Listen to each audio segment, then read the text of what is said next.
Boker Tov. Hope you're having a great day. So this week's Torah portion is the portion of Balak.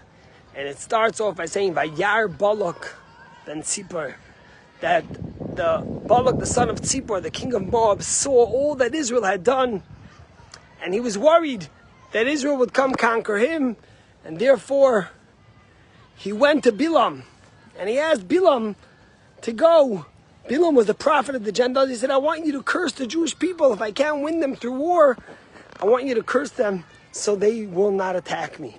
But the question is, what did he see? Israel didn't want his land. The Jewish people didn't want his land. In fact, all that he saw, he said he saw what they did to Sichon and Og in the portion that preceded this. But in the portion that preceded this, the Jewish people didn't want to fight with Sichon and Og. They said, let it just pass through your land. We'll pay for the water. We drink for the food. Either we'll bring our own or we'll pay for yours so you could earn money, but we don't want to fight with you. And Sichon and Og came out and attacked the Jewish people. So what did he see? And the answer, of course, is that the word is Vayar, he saw. Sometimes we see illusions. Sometimes we see things that are unrealistic, that never happen, but it's only in our imagination. And when you have so much hate sometimes and so much animosity, then you see what you want to see and you convince yourself of things that you want to convince yourself. And we've seen that time and again, especially since October 7th, of all the people that have so much anti-Semitism and hate to the Jewish people. And whatever the Jewish people will do, they're only going to see it in a way that will increase their animosity. You know, on Sunday, Elliot Kaufman from the Wall Street Journal broke a major story that Nir Barkat, who's a minister in the government of Israel and was the mayor of Jerusalem, has been negotiating with 5 sheikhs from Hebron. Now, Hebron is the largest city in the West Bank, the most important one. I think there's 175,000 Palestinians who live there. And these 5 sheikhs represent 16 others. And they said, we're sick and tired of the PLO, of the PA. They've been saying that they want to do Oslo, that they've been fighting for us. But in truth, they've just hurt us and the cause of the Palestinians. And we want to join the Abraham Accords. We're not looking for our own state. They want 50,000 working permits in Israel. And they want to join the Abraham Accords. Imagine, Abraham lived in Hebron. He's buried in Hebron. And here you have 5 sheikhs that represent another 16, a big group of Hebron, and they wanted to join the Abraham Accords. But what happened? The PA has been threatening them since then. It came out in the news the last 2 days that the PA has been threatening them and bullying them, taking away their salaries and threatening to expel them. Why? If you want what's best for your people, if this is their choice, why are you fighting them? And of course the answer is because all the PA wants is power and corruption. They haven't had election since Mahmoud Abbas was elected years ago. Israel's biggest mistake was the Oslo Accords because it didn't bring any security to Israel and it didn't bring any peace.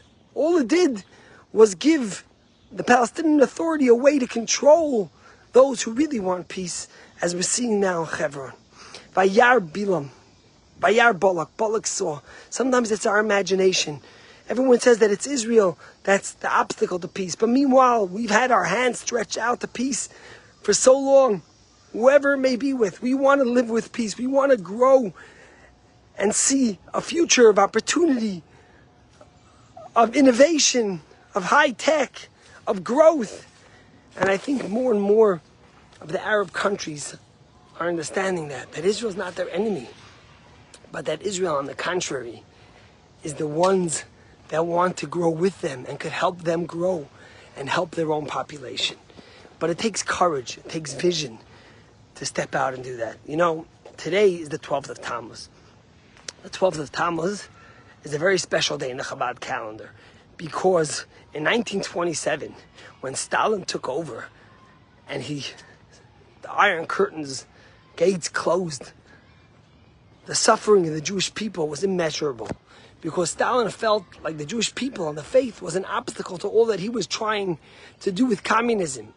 And on the 15th of Sivan, they barged into the home of the previous Lubavitcher Rebbe, and they arrested him. Rabbi Joseph Schneerson, who was the one who single-handedly, together with his Chassidim, ran the underground Judaism under Stalin to make sure that Jews would still keep their Judaism even though Stalin was trying to rip it away. And he was arrested and he was sentenced to death.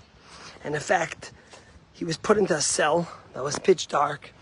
And on the first night, his interrogator, who was the Yevas were the Jewish people who sided with Stalin, and they spied on the Jews, and they hounded their own Jewish brothers, similar to today, those Jewish people who literally fight against the Jewish people and against the only Jewish state. It's nothing new.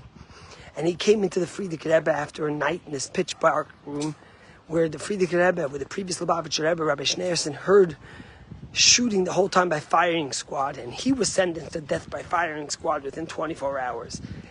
And the Yevas, the Jewish interrogator, told him that just overnight we killed 140 people by the firing squad.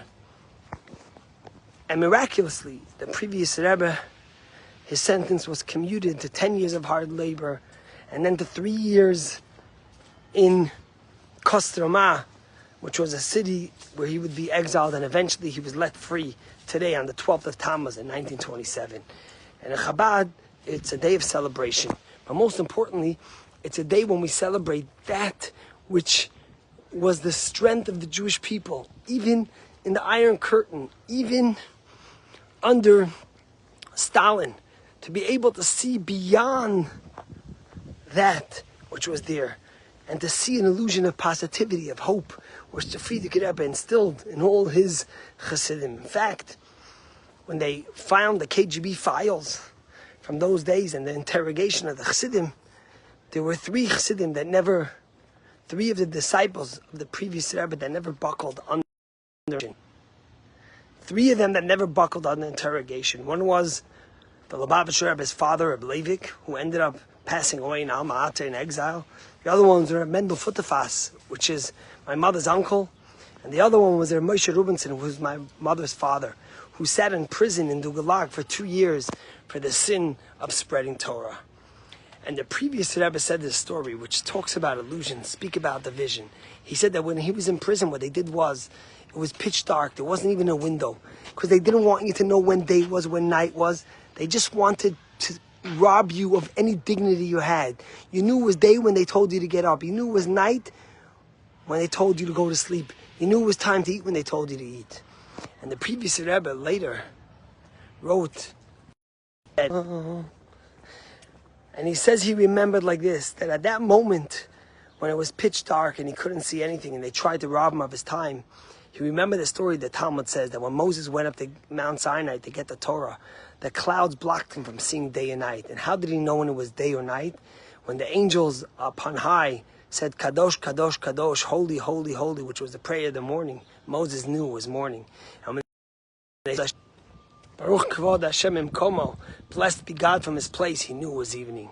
Even in the depth of the darkness of the Shpalerka, which was in Leningrad, the worst prison, where the previous Rebbe was sentenced to death, his mind, what did he see? What was his illusion? It was the Torah, the Talmud, God, Sinai. So here you have